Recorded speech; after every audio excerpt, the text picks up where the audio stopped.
Okay, so big picture, everybody, and this is an open question to the panel. Whoever wants to tackle it first, feel free. But big picture, why do valuations really matter? Let me go first. Then I don't have to talk again. Primary reason we're trying to get the message across that each of you in your own way, you're either owning a company, you're investing in a company, you're trying to sell a company, you're trying to figure out how you're going to get into a company, you're trying to find out how to buy a company, and the biggest question always ends up being, what is the value? And I will point out that for each of us, for any given business, there are entrepreneurs that have, as Rick mentioned, have dozens of business. Abdo's done tons of them. But you only get really one chance to sell or buy a business in a specific case. And what we're trying to do is give you some rationale and some relationship to determine what kind of value you should be using to do a business transaction. You know, Tanya, you and I were talking beforehand. There's three big outcomes that happen when you buy a business. You can buy it for just the right price. Win-win situation. But you can also sell it for a lot less than what you should have gotten for it, or you can get a lot more for it than you should have.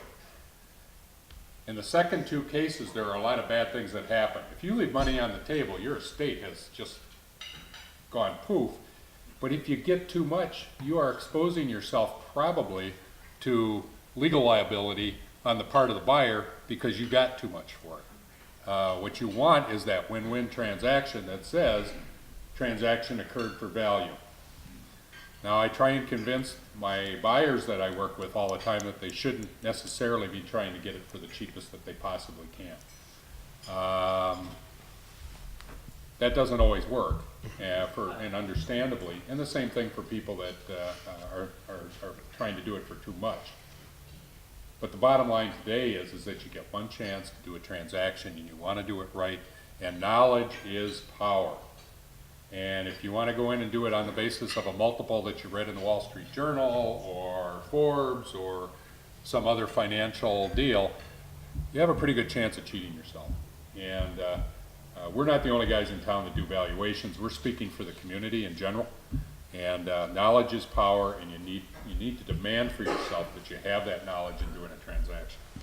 Valuation also gives you opportunity to figure out what your drivers are, right? So if I know what my value is right now, part of what we try to do when we value a company is, hey, we're going to show you what those drivers are, where you're lacking, and where you can pick up some value down the road. So if I know that, it gives me some direction on where I can go with my company. So that to me is a very important part. You could be wasting 10 years of your life not building that value in your company, where if you knew back here, this is how I valued it, this is pieces that I needed to shore up where I was discounted heavily on before, now I'm not, that's going to help you out in the long run. Yeah, I think I would just add, I think from a general perspective, I think if people in business and making decisions better understood, to Scott's point, what actually creates value, not just what the number is. I mean, we're all interested in what my business is worth or what the business is worth that I'm buying.